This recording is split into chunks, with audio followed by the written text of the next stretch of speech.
imong living sacrifice nga makapahimuot kanimo, Dios. Salamat, Jesus, kay ikaw ang pinakadako og hingpit na sakripisyo. Tungod sa imong sakripisyo dito sa cross, kami napasaylo na paduol sa Amahan. Imo ang among kinabuhi, mahimong testimony sa imong pagkamatinud-anon. O karon natay declaration nga atong pagabasahon.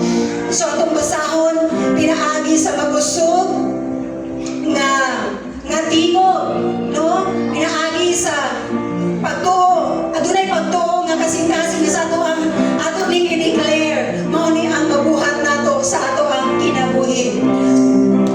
Sige atong basahon karon nga tinama atong i-deklara ang pagkasisiban dili mahimong walay sulod, kundi puno sa pagtuo o gugma sa Dios.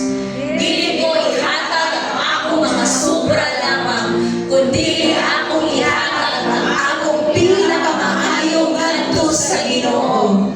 Ang akong kasing-kasing iya sa Dios, ang akong kinabuhi iya sa Dios, o ang akong halad mahimong makapahimuot sa iyang pananaw sama kang Abel. Ang akong pagtuo mahimong musulti bisan pa sa umaabot nga panahon. Ang usa ka kinabuhi nga gitugyan ngadto sa Dios, usa ka living sacrifice alang sa iyang himaya sa